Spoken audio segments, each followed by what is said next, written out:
이사야 선지자가요, 오늘은 우리에게 주시는 말씀이 오라 우리가 서로 변론하자. 너희 죄가 주홍 같을지라도 눈과 같이 희어질 것이요 진홍같이 붉을지라도 양털같이 되리라.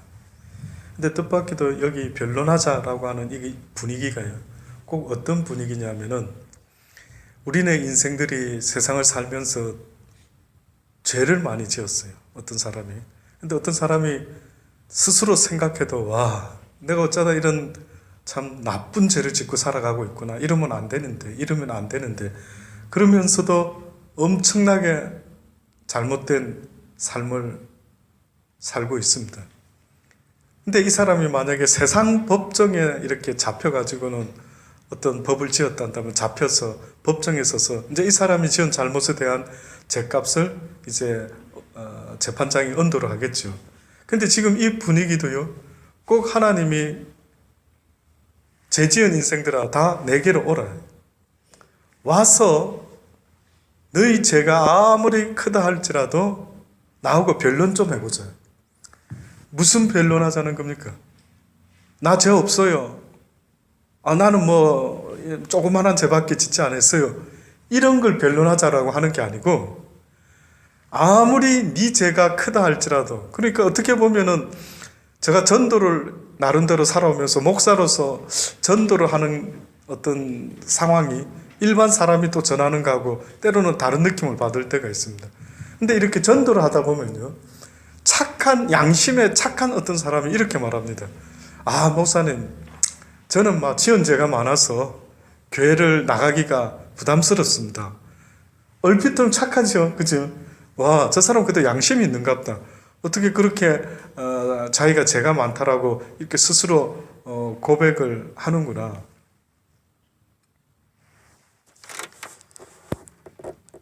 성경에 보면은 율법이라는 게 있죠. 율법, 그죠? 율법 때문에 그 당시 때 사람들이요, 뭘 알게 됐습니까? 성경에 뭘 합니까? 율법으로 말미암아 죄를 알게 됐다 그랬죠. 율법이 있었고 그 다음에 우리가 흔히 말하는 예수님으로 말미암은 은혜의 법이 있었댔죠. 그럼 혹시 아십니까? 율법이 있기 전에는 무슨 법이 있었을 것 같아요? 무슨 법요? 어떻게 보면 양심의 법이라고 하는데, 율법이 있기 전에는 선악의 법이 있었어요. 선악의 법. 아시죠? 그쵸? 저는 이 생각도 해봤습니다. 방금까지 앉아 있으면서 계속 묵상을 한 게 뭐였느냐 하면은, 여러 의미의 나무를 하나님이 영생의 나무, 믿음의 나무, 성결의 나무, 여러 나무가 있을 거 아닙니까? 그치? 있을 수 있지 않습니까? 그런데 왜 하필이면 하나님이 죄 짓기 전에는 다 뭐든지 먹을 수 있는 나무인데 딱 하나는 먹지 마라 그랬어요. 그게 바로 선악을 아는 나무는 안 먹었으면 좋겠다. 왜 그렇게 생각하셨을까? 왜 선악을 아는 나무를 오히려 필요하지 않는가? 이 생각이 들더라고요. 그래서 선악을 딱 먹으니까 어머나 무엇이 악이구나, 어머나 무엇이 선이구나, 이렇게 분별이 되니까. 그래서 이제 양심에 본능적으로 그 누구도 뭘 가르쳐준 사람이 내게 없지만은 우리는 태어나고 나서 살아가다 보면 법은 잘 몰라도 이상하게 내 심령 속에 이러면 안 될 것 같은데, 이러면 이렇게 살아야 될 것 같은데 뭐가 있죠. 왜 처음부터 이것은 우리에게 허락되지 않았는가? 이 법은 오히려 따먹지 말라라고 하셨지만은 어떻게 보면 따먹을 것도 하나님 편에서는 아실 텐데, 그렇죠?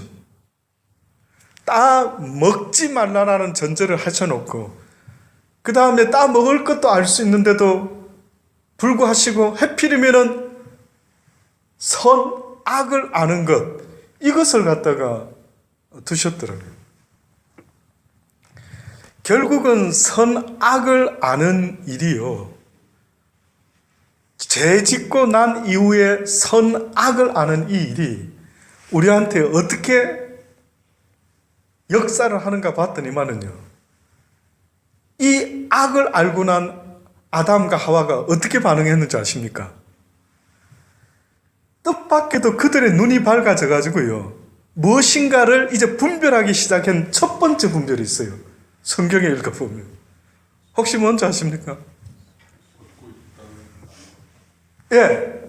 첫 번째로 아담의 눈이, 하와의 눈이 밝아져서 그들이 벌거벗은 것이 어떻게 느껴졌다고요? 부끄럽게 느껴졌죠. 하나님은 벌거벗고 있도록끔 어떻게 보면 지어 놓으시고 함께 동행하셨는데 성경에 보니 그들이 벌거벗었으나 부끄러워하지 아니했다 이거. 그러면 결국은 선악을 안 인간이 선과 악을 딱 이제 눈이 밝아져서 보니까 내가 벌거벗고 있는 게 아니다 이거예요. 그래서 그 다음에 일어난 두 번째 스텝 어찌 됐습니까? 하나님의 낯을 피하여 나무 아래 그늘에 숨어버렸어요. 그러니까 내가 죄인이다라고 느끼니까 하나님 앞에 내가 부끄러운 자라고 느껴지니까 하나님 앞에 가까이 갈 수가 없게 되고 말았어요. 어떻게 보면 이것이 은혜의 일런지는 모르겠지만은요. 결국은 우리가 하나님 앞에 못 가는 사람들 중에요. 나는 너무 죄가 많아서 못 가겠습니다. 이제 이러는 사람이 생겨나는 겁니다. 그러니까 결국은 선과 악을 우리 기준에서 우리는 어떻게 보면은요. 피조물로서 가지고 있는 이 선악의 기준과 죄가 없으시고 무소부재하시고 우리의 모든 형편과 모든 걸 아시는 분이 우리를 평가하고 결정하고 하면은 그거는 별로 오차가 없는데 우리의 기준의 문제는 우리는 한 면 보이는 면밖에는 모르는 피조물인데 시도 때도 없이 판단이 나오기 시작하는 거예요. 그래서 옳다 그르다 옳다 그르다 우리가 이때까지 살아오면서 대화 나누는 대화 중에 옳다 그르다 저 사람 나쁘다 안 된다 어떻다 저떻다 이게 밥 먹듯이 내 입에서 저지하는 게 계속 쏟아져 나오는 거예요. 그러면 하나님께서 분명히 내가 이것을 분별할 수 있는 이것을 심어 놓으신 이유가 있다. 자, 어쨌든 그 이유는요, 다음에 하더라도 그것 때문에 어느 순간에 나의 잘못을 들여다봤을 때 회개함으로 주님께 나와야 되는데 회개가 아니고 어떤 사람은 정죄를 해버리는데 무슨 정죄를 하느냐면 하나님의 낯을 피하여 숨어버리는 거예요. 교회 오라 그러면 예수님께 나오라 그러면 숨어버리고 피해버리는 거예요. 그런 사람에게 지금 말씀하는 거예요. 그런 사람에게 여호와께서 말씀하시되 오라 아무리 너희의 죄가 주홍 같을지라도 나와 변론을 좀 하자. 네 죄를 씻지 못할 게 뭐가 있겠는가. 이 땅에서 육을 입은 인간들이 하나님 앞에 아무리 죄가 많이 지어졌다 할지라도 어떤 죄라도 씻을 수 없는 죄는 없다라고요. 죄를 씻으라고 지금 부르고 계시는 거예요. 죄를 짓고 있고 죄값을 못 치르면은 감옥에 가든지 어떤 식으로 돈을 페이를 하든지 대가를 치러야 된다. 그러니까 이 죄의 문제를 해결하지 아니하면은 결단코 영원한 하나님의 나라로 올 수가 없다라고 말씀을 합니다. 그래서 한번 이야기를 해보자라고 주님이 부르시는데 이 죄의 문제가 이 이사야 선지자만 이렇게 이야기를 하고 있는 게 아니고요. 사도행전 2장의 말씀에 보면은요, 2장 37절로부터의 말씀에 보면은 이제 베드로가 그 전부터 2장에 사도행전 2장에 보면 베드로가 오순절날 성령 충만하게 받아가지고요, 드디어 하나님의 성령이 그의 제자들과 역사할 때 설교를 하기 시작합니다. 근데 무슨 설교를 했는데 이 설교를 듣고 사람들이 마음에 찔려 베드로와 다른 사도들에게 물어가로되 형제여 우리가 어찌하면 좋겠느냐. 꼭 세례 요한의 설교를 듣고 그러면 우리가 어찌하면 좋을꼬 다 찔림을 받았어요. 찔림을 받은 사람들의 공통적인 모습 반응은 그러면 우리가 어찌하면 좋을꼬라고 이렇게 사도들에게 나왔던 것입니다. 왜 이들이 베드로 설교를 듣고 마음에 찔렸느냐 하면요, 베드로는 어떻게 보면 완전히 한편의 설교예요. 정말 야, 베드로는 이렇게 설교를 했구나.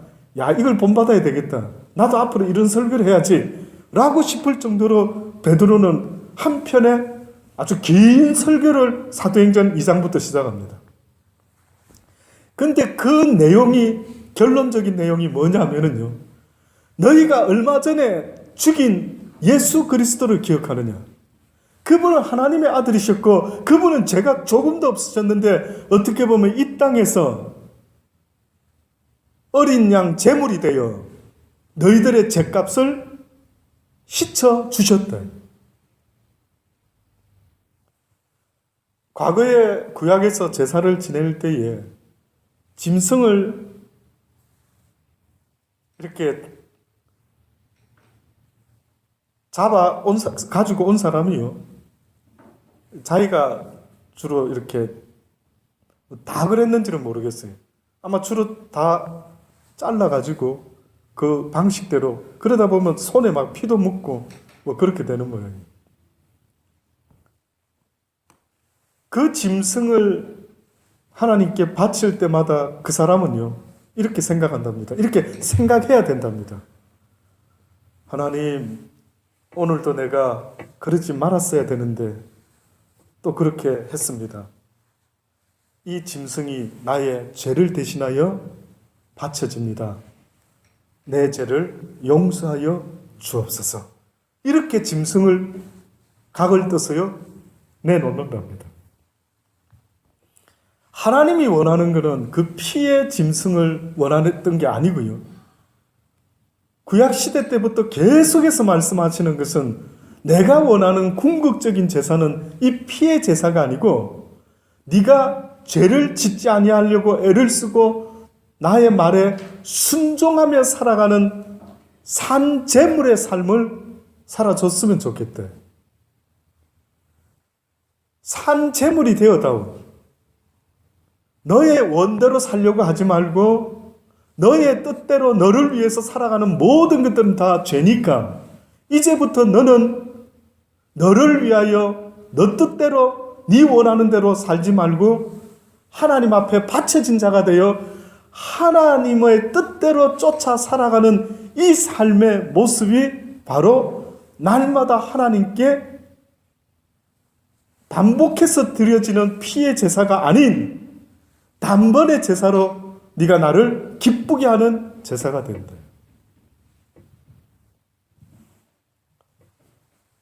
그래서 그 기쁘게 하는 그 제사를 이야기하면서요, 어떻게 보면 베드로가 이제 그것 때문에 예수님께서 하나님의 아들이신 분이, 죄가 없으신 분이 우리의 죄 때문에 십자가에 달려 죽어 주셨으니 이제 누구든지 그를 믿는 자는 나 때문에 돌아가셨구나 라고 하는 그 사실을 믿는 자는, 그렇기 때문에 그 사실을 나의 죄 때문에 돌아가셨구나라고 믿는다라는 게 전제되어 있기 때문에요, 그 믿는 증거가 뭘로 나타나야 되냐면 회개로 나타나야 된다.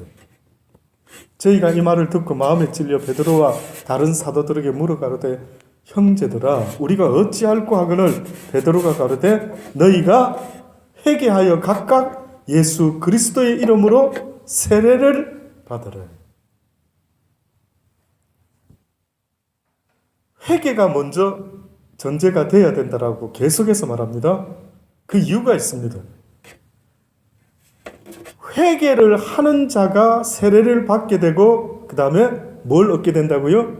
죄 사함을 얻는다. 죄 사함을 얻는다라는 말을 두 단어로 바꾸면 뭘까요? 앞에 구자로 시작했는데 뭘 것 같습니까? 구원입니다. 잘 생각해 보세요. 그렇죠? 죄를 용서받는다라는 것은 구원을 이야기하는 거예요. 예수 믿고 구원받아라 그러면은 주여 믿습니다 이렇게만 생각했는데 지금 바울이 말하는 것은 예수를 믿는 증거는 회개를 해라는 거예요. 그럼 회개하면은 그 사람에게는 예수 그리스도의 십자가의 희생의 피값이 상관이 있게 된다. 근데 회개를 안 하면은 예수님과 상관이 있다 없다? 상관이 없다라는 겁니다. 중요합니까? 안 중요합니까? 이게 엄청나게 중요한 거예요. 예수님이 구원의 문은 열어놓았지만 누구에게 이 구원의 문이 열려지게 되느냐 하면은 회개한 자에게 구원이 열려지는 거예요. 구원을 열어놓았다라고 하는 것을 믿는 자, 예수님이 나 대신 죽어주셨지. 그것은 귀신도 알고 떠든다요. 예수님이 인류를 위하여 십자가에 나의 죄를 위하여 십자가에 달려 죽어주셨지. 그것은 어떻게 보면은 귀신도 알고 믿을 수 있는 이야기인데 지금 오늘 이 시대에 수많은 교회 다니는 크리스찬이라는 사람들이요. 믿습니까? 예, 믿습니다라고 머릿속에서 예수님이 이 땅에 오셔서 십자가에 달려 죽어주심으로 우리의 모든 죄를 씻어 주셨지. 여기까지밖에 고백이 안 되고 있는 거. 그거 모르는 사람은 별로 없다. 교회 다니면서 그거 못 배운 사람은 없다. 근데 지금 교회 다니면서 그래서 배워야 되는 궁극적인 진리의 말씀은요. 회개하라라고 합니다. 그러면 회개가 뭡니까? 도대체가 하나님이 인정하는 그 회개가 뭘까요? 여러 증거가 있습니다. 자, 일단은요, 회개하라. 각각 예수 그리스도의 이름으로 세례를 받고 제사함을 얻으라. 그리하면 무엇을 선물 받는다고요? 성령을 선물 받는다. 그러면 12제자 120문도 특히 12제자가 성령을 받았다라는 것은 무슨 증거입니까? 곧 죄사함을 받은 증거지요. 결국은 죄사함을 받은 자들의 삶의 모습이 바뀌었는데 예루살렘에서 성령을 받은 하나님의 사람들, 제자들의 모습의 그전 모습과 그 이후의 모습이 어떻게 달라졌을까요? 성령의 세례를 받고 난 예수님의 12제자 혹시 아십니까? 그들이 어떻게 죽었는지. 모두가 다 순교당했습니다. 모두가 다 순교당했습니다. 굳이 다, 좀 한두 명이라도 굳이 다 죽게 하실 이유가 예수님도 어떻게 돌아가셨습니까? 제명을 다 사시고 돌아가셨습니까? 어떻게 보면은 하나님의 선한 뜻을 이루시기 위한 크신 뜻이 있습니다만은 어쨌든 겉으로 보여주는 모습은 제명을 다 사시지 못하시고 결국은 억울한 누명을 쓰시고 순교를 하신 모습이 되고 말았습니다.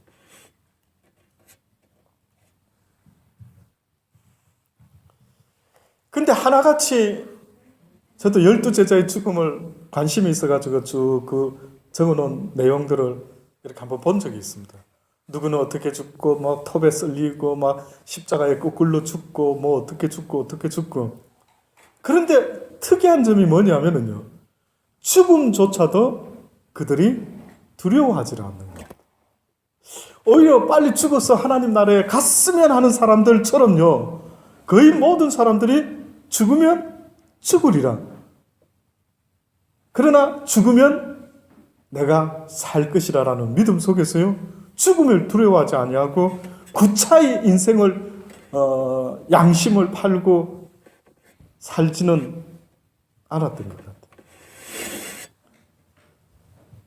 회개한 자의 두 번째 제가 보여지지 않는 그들의 믿음 속에서는 그렇게 살았는지 모르지만 성경상으로 보니까요, 회개한 자의 삶의 모습이 성경에는 굳이 두 번째로 말하면 뭐라고 표현을 했냐면 너희는 빛과 소금이 되어야 된다. 회개를 하니까 꼭 베드로가 주는 주여 나를 떠나서서 나는 죄인이로서이다 아니라 내가 이제는 너를 사람을 낚는 어부가 되게 하리라. 회개한 자에게 요구하시는 삶의 모습을 보니까요, 이 세상에 빛과 소금이 되어라.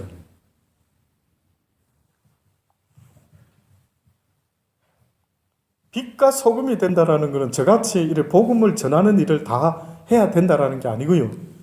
빛과 소금이라는 것은 너희의 삶 속에 이제는 거짓을 버리고 올바른 의로움의 공의의 모습이 세워져야 된다.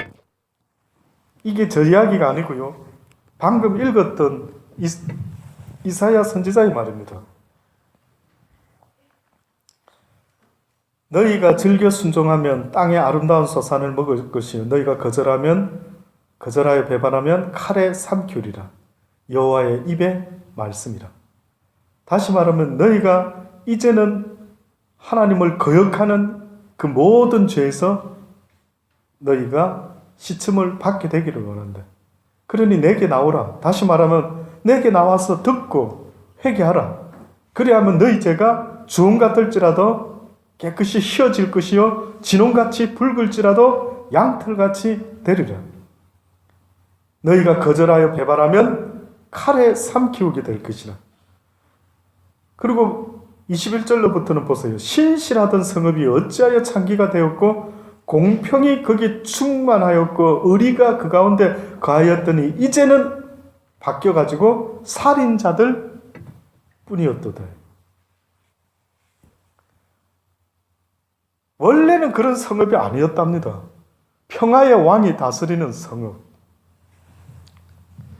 꼭 이런 느낌이 들지 않습니까? 호주에서 감옥에 안 들어가고 살려면 어떻게 해야 되는지 아시죠? 호주에서 벌금 딱지 안 받으려면 어떻게 해야 되는지 아시죠? 그럼 호주에서 살려면 지켜야 되는 호주의 법이 있대. 마찬가지로 하나님이 내가 평강의 왕으로 샬롬의 왕으로 이 땅에 왔으니 내가 너희들의 왕이 되기 원한대. 그러면은 지금 하나님의 백성이 된 자와 백성이 되지 않은 자의 기준이 뭡니까? 라고 하면은 호주법만 열심히 지키고 산다면은 그 사람은 호주에서는 문제없이 살아갈 수 있겠죠. 그런데 하나님이 지금 말씀하는 것은 호주의 법 이야기를 하시는 게 아니고 나 여호와가 통치하는 나라의 법도가 있으니 너희들이 이 법도를 배워서 지켜라 라고 하는데 그걸 신약에서는 빛과 소금이라는 말로 간단하게 이야기를 하신 겁니다. 그럼 무엇이 빛이고 무엇이 소금인 거예요? 궁극적인 거는요, 우리가 지난 시간에도 배웠지만 성경에서 빛으로 오신 예수 그리스도, 어두운 가운데 빛으로 오신 주님이라 했을 때 그 빛의 의미가 뭐라고요? 어둠은 또 뭐라고요? 왜 그들이 어둠 가운데 사망의 그늘에 앉아서 죽을 날만 기다리고 소망 없이 영원한 지옥불에 던져질 수밖에 없는 그들의 모습의 가장 결정적이고 중요한 어둠의 문제는 뭐냐면 그들에게 무엇이 없다고요? 사랑이 없습니다. 하나님의 사랑이 그들에게는 없었어요. 그래서 예수님이 빛으로 왔다라는 그 의미는 한마디로 사랑으로 이 땅에 찾아오신 거예요. 그분의 위대한 메시지는 사랑입니다. 그분이 마지막에 하신 설교가 뭔 줄은 아십니까? 그분이 십자가에서 돌아가시기 전에 유언적으로 하신 설교가 있어요. 그게 뭡니까? 저들의 죄를 용서해달라. 저들의 죄를 저들에게 돌리지 마시고 아버지 용서해 주소서. 저들이 하는 일을 저들이 알지 못하고 하나이다. 자기를 죽이고 있는 그에게 아마 그 밑에 백부장이 듣고 이는 참으로 하나님의 아들이로다. 아마 그가 뭐 어떤 것에 팍 꽂혔는가 정확히는 모르지만은요. 저는 그 백부장이 당황스러울 정도로 충격을 받은 게 있다면은요. 제가 주중인가 지난주인가요? 그 부활이라고 하는 영화가 하나 인터넷상에 있더라고요. 부활. 혹시 보신 분 있으시죠? 근데 최근에 나온 거예요. 부활이라고. 저기 우리 하은이 예언이 다 봤다 그러네. 저도 우연찮게 부활을 이렇게 뭐 요즘 이런 기독교 영화가 나온 건가? 보니까 예수님이 살아나신 그 행적 이후에 3일간에 또 며칠간에 될지 모르지만 그거를 이제 스토리로 쭉 했더라고요. 근데 거기 등장하는 사람이 또 마침 백부장이라는 어떤 사람이 어떤 로마 아주 중요한 뭐라 그랬죠? 그 영화상에서는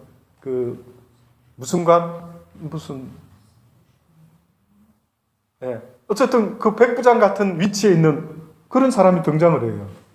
근데 이 사람도 어느 날요, 예수가 죽는 그 장면부터 어떻게 보면 십자가에 달린 걸 어디서 일 마치고 왔는데 또 일 좀 일하러 나가봐. 가서 할 일이 있어. 그게 할 일이 보니까 예수님 십자가에 달려 계실 때 찾아가서 뭐 마무리 정리하고 뭐 하는 일이었던 거예요. 근데 또 와 보니까 이미 거의 예수님은 돌아가셨던 거예요. 근데 눈을 탁 뜨고 영화상에서 돌아가신 겁니다. 근데 딱 봤어요. 저분이 예수였구나. 이제 그 사람은 예수가 누군지도 모르는 거예요. 그러니까 이제 사람들한테 알게 모르게 이렇게 듣는 거예요. 그 사람은 왜 죽었지? 왜 십자가에 죽고 그 사람은 무슨 말을 했는데 사람들이 그렇게 유대인들이 막 난리를 치는 거야? 이러고 이제 있는데요.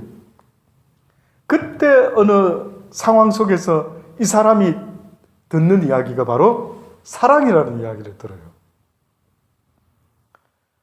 자기가 죽여야 될 우리는 적을 늘 염두에 두면서 로마 병사들은 막 로마에 대항하는 모든 자는 우리의 적이다 생각하고 그저 죽일 것만 생각하고 뭐 살아왔는지 모르겠어요.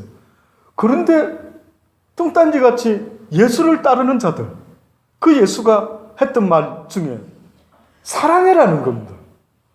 충격을 받은 거예요. 사랑이 뭐지? 제가 느끼기에는요. 제가 느낀 그 상황에서는요. 어머나 이게 무슨 말이야 사랑이. 원수는 죽여야지 용서해 주라고? 사랑해야 된다고? 이게 뭐냐는 거예요. 전혀 어떻게 꼭 느낌이 전혀 음식 중에 막 맛있는 초콜릿을 못 먹어봤던 아이가 아프리카의 어떤 아이가 만약에 초콜릿을 하나 얻어먹고 와우 맛있다 초콜릿 이거 무슨 초콜릿 맛이 이렇게 좋아 이러는 것처럼요. 러브라는 이야기를 들어본 적이 없는 겁니다. 이해되십니까? 평생 로마의 어떤 보면 병사로 키워진 그들 그래서 적을 죽여야 되고 아주 막 전략가가 돼야 되고 이것만 배워왔던 그들 근데 예수라는 누군가가 나타나가지고 사랑 이야기를 했다라는 겁니다. 아마 그 백부장이 성경에 나오는 그 백부장의 역할이 아닐까 싶을 정도로요. 무엇을 들었길래 그 백부장이 어떻게 보면 충격을 받습니다. 근데 사실은 그 영화상에서도 먼저 어떤 한 백부장 같은 사람이 있는데 그 사람이 충격을 받아요. 그러니까 며칠을 일도 나오지 않고 아주 충격에 휩쓸리는 그런. 그리고 예수를 어쩌다 만난 부활하신 주님을 만난 자들은요. 다 충격에 빠져가지고요. 그래서 그 만난 사람을 찾으러 다니는 겁니다. 이 백부장이. 야, 너 뭐 사실대로 말해. 제자들이 와서 훔쳐간 거야 무덤을. 그 중에 한 병사가 간증을 하는데 막 줄줄줄줄 외우는 겁니다. 그 제사장들이 돈을 주면서 누가 물어보면 예수 제자들이 훔쳐갔대라. 이제 이 스토리가 전개되는 거죠. 그거 막 줄줄줄 외운 것만 하다가 그 백부장이 막 찾아다니면서 진실을 말하라. 그랬을 때에 나중에 진실을 말하는데 그 거룩함 앞에서 형용할 줄을 모르는 겁니다. 결국은 예수님이 우리에게 보여주신 마지막 설교가 뭡니까? 할 때는 저는 깨닫는 것은 사랑이라고 봅니다. 사랑은 이렇게 위대하대. 사랑이 모든 것을 이룬대. 그러니까 어떻게 보면 하나님이라는 분이 뭐 무소부재, 전지전능 여러 가지가 있겠는데 저는 분명히 깨닫는 것은 하나님은 사랑이시다. 그 사랑 가운데서 모든 질투와 분노와 징계와 모든 게 다 나온대. 꼭 부모가 자식을 사랑하기 때문에 때로는 매도 때리고 때로는 야단도 치고 때로는 막 혼을 내기도 하는 이 모든 것들처럼요. 하나님의 근본적인 그 심령의 속성은 무엇일까라고 물어보면 저는 사랑이라고 깨닫습니다. 그래서 주님도 우리에게 똑같이 말하죠. 내가 너희를 사랑한 것처럼 너희도 서로 사랑하라. 사랑은 완해이가 아닙니다. 사랑은 완해이가 아니라고요. 사랑은 주고 받아야만 되는 겁니다. 그런데 어떤 사람들은 사랑을 받기만을 원하는 그런 성향의 사람들이 때로는 있죠. 사람에게서는 사랑을 받을 걸 기대하면 안 됩니다. 지금 우리가 말하는 사랑을 주고받는 대상은요, 인간과 God, 하나님을 이야기합니다. 인간들끼리 사랑은요, 조건이 붙었어요. 그리스도 안에서입니다. 궁극적으로 모든 짐승들이요, 지어졌을 때 암수 짝이 있었죠. 근데 처음에는 아담이 짝이 없었다 그랬죠. 누구와 짝이었을까? 하나님과 짝이었습니다.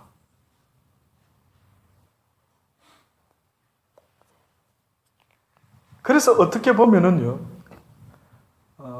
학자들은 이제 그렇게 하나님을 연구하는 유대인들은 뭐라고 하느냐면, 갓은 흔히 복수를 많이 씁니다. 아시죠? 갓을 이야기할 때 복수를 많이 씁니다. 근데 그 복수의 의미 속에는요, 하나님은 양성이시다. 양성. 신학교에서 뭐 그런 말도 아마 배울 수도 있습니다. 갓은 양성이다. 그리고 처음에 아담의 모습은 뭐였을까? 양성이 돼. 우리 뭐 파충류나 뭐 중에 두 성을 다 가지고 있는 어떤 존재가 있다 그러죠. 그 파충류인지 뭐 양서류인지 중에 두 성이 다 한 몸에 있다. 근데 어떻게 보면 God이라는 분은 우리는 Father 하는데 왜 Mother는 아니냐? 뭐 이렇게도 생각하는 수도 있겠죠. 근데 어떻게 보면 God의 특징은요, 양성이 돼. 어떤 면에. 왜? 그거는 근거 없는 게 아니에요. 성경에는 우리가 부활해서 하늘나라에 가 있게 되면 무엇과 같은 거 했을 때 뭐라 했습니까? 천사와 같다 그랬어요. 그렇죠? 천사 성이 있습니까? 있는 것 같습니까? 결혼하고 시집가고 장가가고 남자 여자 살아서 자손을 번성하고 이런 생각을 하고 있는 육을 가진 우리에게 뜻밖에도 물어봤을 때 누구의 남편이 되겠습니까? 이 땅에서는 자식이 없어서 결혼했다가 그 동생이 대를 이어서 했는데 이 한 여자가 그 형제들 모두와 함께 살았는데 그러면 나중에 하늘나라 갔을 때 이는 과연 누구의 아내가 되겠느냐? 네가 뭘 잘 모르는구나. 하나님의 나라는 그런 곳이 아니다. 그걸 봤을 때 어떻게 보면 처음에 하나님께서 아담을 만들어 놓으시고 충분하리라 생각을 했던 거예요. 그렇죠? 그런데 뜻밖에도 그 다음 하와를 만들 때 보세요. 저는 그게 항상 그렇게 저도 모르게 보게 되는 겁니다. 아담을 흙으로 지었으면 하와도 흙으로 빚으셔가지고 쫙 데려오셔서 자, 네 짝이다. 이래도 되지 않습니까? 그렇죠? 근데 왜 굳이 깊은 잠을 자게 하고 아담의 갈비뼈를 취하여 거기다가 살을 입혀서 하와를 만들었어요. 둘이 결혼해서 한 몸이 되어라. 두 몸을 만들어 놓으시고 한 몸이 되어라. 이게 무슨 이야기인가요? 결국은 남자와 여자가 갈리면서요, 둘이 완벽하지가 않는 것 같아요. 이게 참, 이 비밀이 참 크답니다.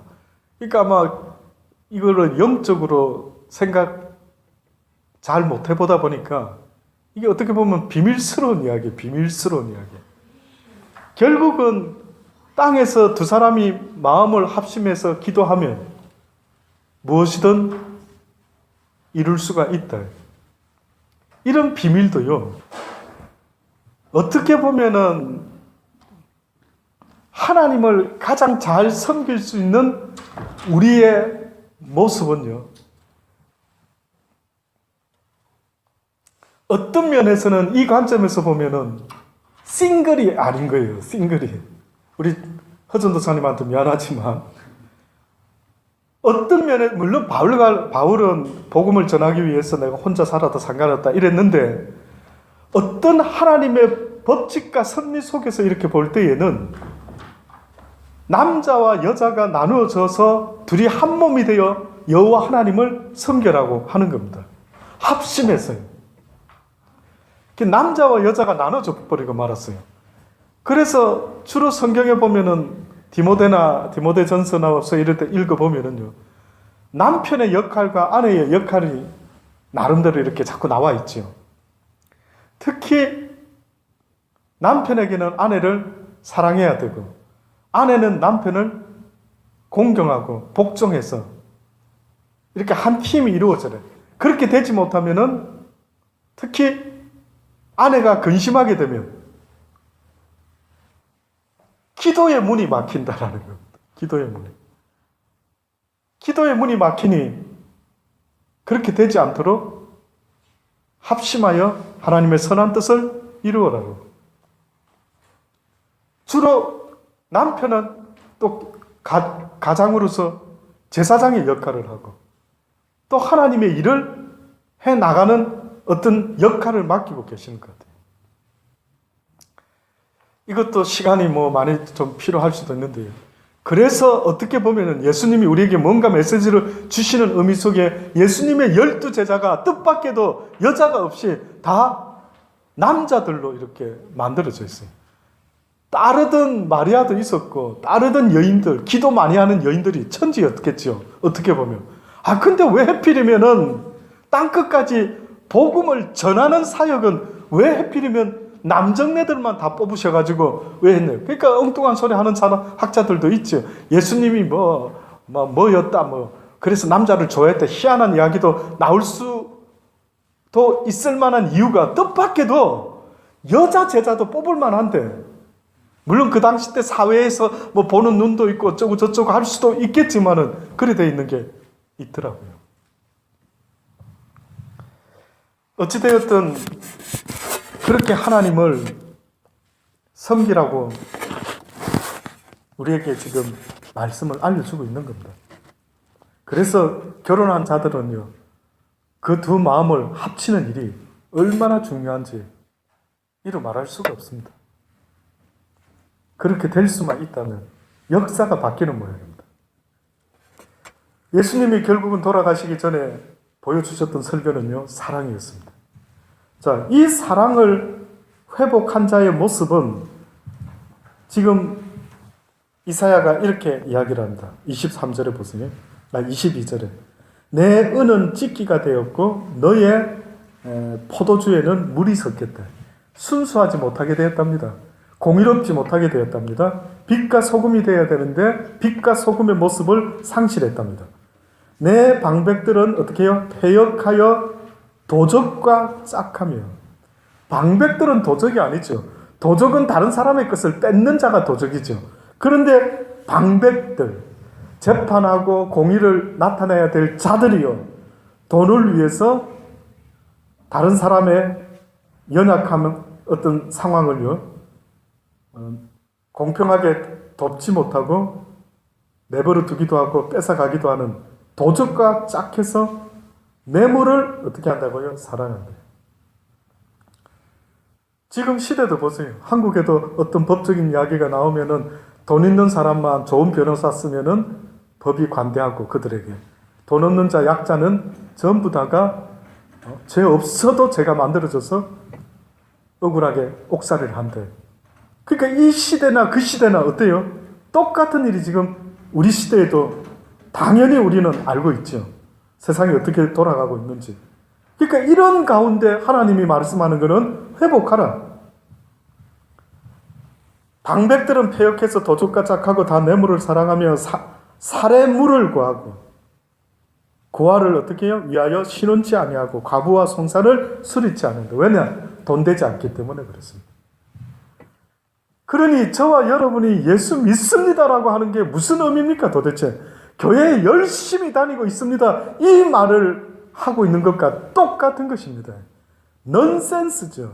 지금 하나님이 내게 나오라, 내가 기뻐하는 자의 삶을 살아라 하는데 참으로 희한한 일이 벌어진 게 주의 말씀에 순종하면서 살려고 목숨 걸지 아니하고, 다시 말하면 회개함으로 날마다 나를 돌아보고 주님 앞에 나아가려고 하지 아니하고, 오히려 교회 안에서 인정받고 열심으로 충성 봉사해서 교회 안에서 자기의 의를 드러내고 교회 일 열심히 하는 그들을 다 알지도 못하고, 아유 참 집사님은, 권사님은, 장로님은, 목사 믿음이 좋으셔서 아유 어떻게 이런 좋은 일 하시고 훌륭한 일 하시고, 그런 쪽은 전혀 하나님은 관심이 없으시다. 네 삶 가운데 네가 어두운 가운데 어떻게 살았느냐, 실제 네 삶이 바로 고아와 과부를 돕는 삶을 살고 있는지를 보아야 돼요. 이걸 기준 삼겠답니다. 왜 이걸 기준 삼는가 보니까 바로 이것이 기준이 곧 사랑이라고 말씀하는. 그래서 주님도 오셔가지고 죄인들의 친구가 되시고 과부의 막 가난한 자의 막 세리의 친구가 되셨다라고 하시는 그 말씀도 그들에게 희망을 걸고 있대. 그들에게. 다시 말하면은 예수님의 복음은 회개하라 이 독사의 자식들아, 이 죄인들아, 나는 죄인을 부르러 왔다. 죄인들아 내게 와라. 회개하라. 그러면 내가 용서하리라. 제 사함을 주리라. 그런데 아무도 안 오는 거예요. 그런데 예수님 설교를 그 당시 때 들었던 사람들 중에요, 누가 가장 예수님 설교에 혹했는지 아십니까? 저도 지난주에 어디서 설교를 했다 하지 않습니까? 우리 SCD 신학회에서 설교를 했는데 어떻게 보면 가장 부담되는 장소죠. 예수님은 주로 누구와 친구가 될 정도로 예수님의 설교가 잘 먹힌 곳이 있는데 그게 어디라고요? 죄인들이었습니다. 그들은 예수님이 설교했으면 아마 저 생각에 이랬을 것 같아요. 어머 누가 나 부르시지? 보니까 예수님인 거예요. 어머 저분이 죄인들을 자꾸 부르시네. 회개하라고 하시네. 맞아, 나 회개할 게 많지. 참 나 이리 살았으면 안 되는데, 오히려 그들은 그걸 깨닫고요, 주님 앞에 그렇게 나갔던 것입니다. 결국 이러한 자가요, 하나님의 성을요 회복케 하는 자라고 말씀합니다. 주 만군의 여호와 이스라엘의 전능자가 말씀하시되 슬프다.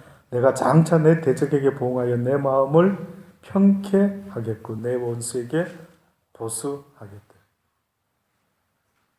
그러면서 26절에 내가 너의 사사들을 처음과 같이 너의 모사들을 본래와 같이 회복할 것이라. 그리한 후에야 내가 의의 성읍이라 신실한 거울이라 칭함이 되리라 하셨느니라. 시교협입니까? 성시화 들어보셨어요? 성시화 뜻이 뭡니까? 이 도시를 성스러운 하나님이 기뻐하는 도시로 만들어요. 그 성시화할 때 뭐 하는, 저는 아직 죄송한데 참석해 본 적이 없어서, 혹시 참석해 보신 분 있습니까? 뭐 합니까? 그 뭐가 외쳐지고 어떤 행사가 있는지는 잘 모르겠어요. 근데 하나님께서 말씀하시는 거는요, 그 성이 회복되기 위해서는 어떤 일이 있어야 된다고요? 그들의 죄를 회개하고 그들이 원래 모습으로 돌아가야 되는데, 사사들은 처음과 같이 너희의 모사들을 본래와 같이 회복하게 할 것이라. 그리한 후에야 내가 의의 성읍이라 신실한 거울이라 칭함이 되리라. 저와 여러분 스스로 회복될 수 있는 일이 하나도 없습니다. 성경을 읽어보시면요, 그 그가 스스로 깨달아가지고 하나님이 기뻐하는 자가 되었다라고 하는 게 아니라 이 모든 일을 이루시리는 여호와시라. 그의 열심히 이 모든 걸 이루게 할 것이라. 지금도 이 말씀도요. 우리에게 기대하고 계신 거 하나도 없습니다. 나 여호와가 모든 일을 행할 것이고 회복할 것이다. 그래서 사랑하는 여러분, 주여 도우소서. 주여 나를 불쌍히 여기소서. 아버지여 나를 회복시켜 주옵소서. 오히려 그렇게 기도하고 고백하는 그의 고백이 오히려 진실되고 신실하다. 저는 믿습니다. 그래서 그런 사람들은요, 무슨 선한 일을 놀라운 일을 할지라도 주여 내가 이것을 한 것이 아니지요. 내가 나됨은 주의 은혜니이다. 주께서 이 모든 일을 하셨나이다. 베드로도 고백했던 것처럼 이 일을 행한 이가 나인 것처럼 왜 나를 쳐다보고 주목하느냐. 이 일을 행한 이는 오직 여호와 하나님이시라. 이 고백을 할 수밖에 없어야 된다라는 사실을 잊지 마시고 오늘도 또 이 시간 이후로부터 하루하루를 살 때에 매일같이 잊지 마시고요. 회개하는 심령으로 주님 앞에 주의 자비와 긍휼을 구할 수 있는 유일한 모습, 회개하는 자의 그 모습이 저와 여러분의 모습이 될 수 있게 되기를 간절히 바랍니다. 기도하십니다. 좋으신 아버지 하나님, 그렇습니다.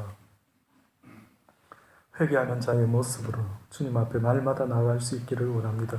잘난 자의 모습, 뭔가 자기가 대단한 것처럼, 아버지여 똑똑한 것처럼 그렇게 주님 앞에 나가는 어리석고 교만한 자가 되지 말게 도와주시고 늘 하나님 앞에 우리의 마음을 낮추고 우리를 돌아보며 회개하는 심령으로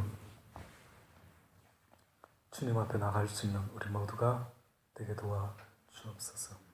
예수님의 이름으로 감사하며 기도드리옵나이다. 주신 말씀 붙잡고 자유롭게 기도하시다가 돌아가시겠습니다.